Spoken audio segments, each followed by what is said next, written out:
Alam mo, nandito na naman yung babaeng pokpok tapos entitled na sabi makinig daw, bla bla bla, the chosen one, ganyan. Hindi daw ako.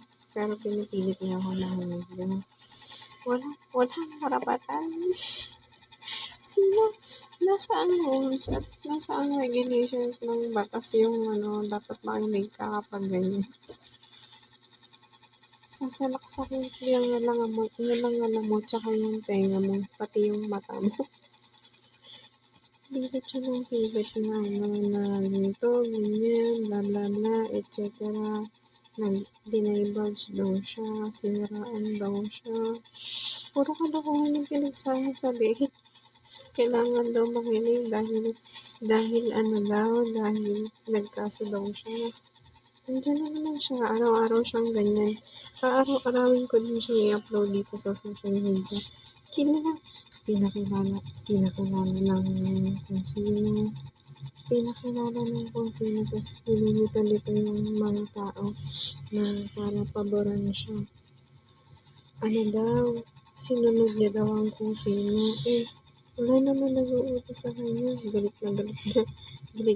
niya ako dyan. Buti hindi kayo nagagalit din kasi yan yung dahilan kung bakit hindi ako pinantanan tapos ginawan ako ng malungkot. Alam mo yung ginawa niya? Nagbahay-bahay siya dyan. Nagkapit-bahay siya.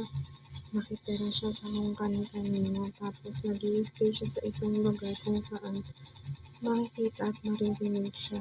Maririnig siya. Naglagay siya ng something. Kasi sabi niya, nasisiraan ang bait, papatayin daw siya pag hindi daw ako sinasaktan o pag hindi daw ako ginawa ng kalokohan. Papatayin daw siya.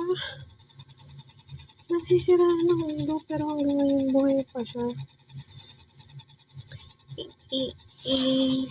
Isinasali niya sa iba yung pananakit sa kanya na hindi niya kayang solusyonan. Akala ko ba matapang ka, nagkakaso ka eh.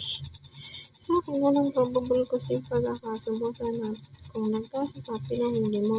Kung halimbawa tatarin na imbestigahan mo. Pero may duration lang yun. Hindi yun habang buhay ka. Stupida. Mabe-verify mo lang. Huwag kang lalabas din sa ikinaso mo. Sa implinate mo. Kung ano-ano inaalam mo dito. Ano ka na human rights violation ka na. Hindi ka abusado ka na. Wala na yun sa scope ng inareklamo mo. Tas na-revoke na yung kung ano-ano dyan. Hanggang ngayon,